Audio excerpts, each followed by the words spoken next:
আসসালামু আলাইকুম। কেমন আছেন সবাই? আশা করি অনেক ভালো আছেন। যেহেতু রমজান মাস চলছে আর চমৎকার একটা রুটিনের মাধ্যমে আমরা আমাদের অভ্যাসগুলো পরিবর্তন করতে পারি।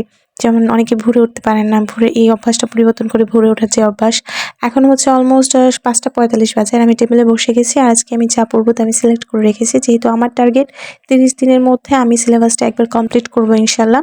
দেন আমি মডেল টেস্ট দেওয়া শুরু করব। কিন্তু আমি চিন্তা করলাম যে না, আমি এখন থেকে একটু করে জব সলিউশন পড়বো আর মাঝে, মাঝে মডেল টেস্ট দিব ইনশাআল্লাহ। তো আজকে আমি যে টপিকগুলো পড়া নিয়েছি সেটার মধ্যে ইংলিশের থেকে আমি একটু বেশি পড়া নিচ্ছি আপাতত। আর ৪ টা টপিক নিয়েছি।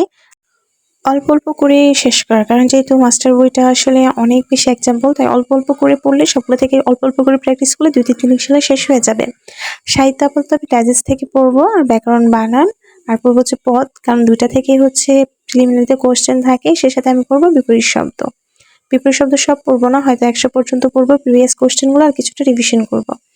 গণিত থেকে রেখাকোণ নিয়েছি আর নৈতিকতার হচ্ছে প্রথম অধ্যায় শেষ হয়ে গেছে, দ্বিতীয় অধ্যায় আর ভূগোল হচ্ছে দ্বিতীয় অধ্যায়। আর সাথে পড়বো হচ্ছে জব সলিউশন। এই পড়াগুলো হচ্ছে আমি মোটামুটি ২ দিনে কভার করবো ইনশাআল্লাহ। আর এখন আমি হচ্ছে মাস্টার বই থেকে ইংলিশ পড়তে শুরু করলাম।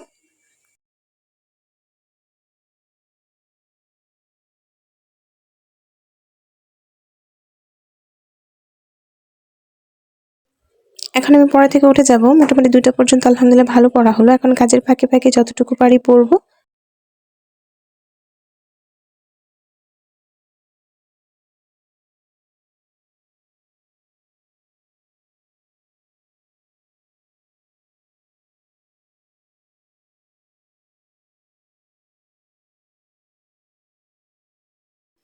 যেহেতু রাত ৯টা বেজে গেছে, আজকের মতো আমার পড়া এখানেই সমাপ্তি। জব সলিউশন পড়ে আমি শেষ করে দিব। আজকে আর পড়বো না।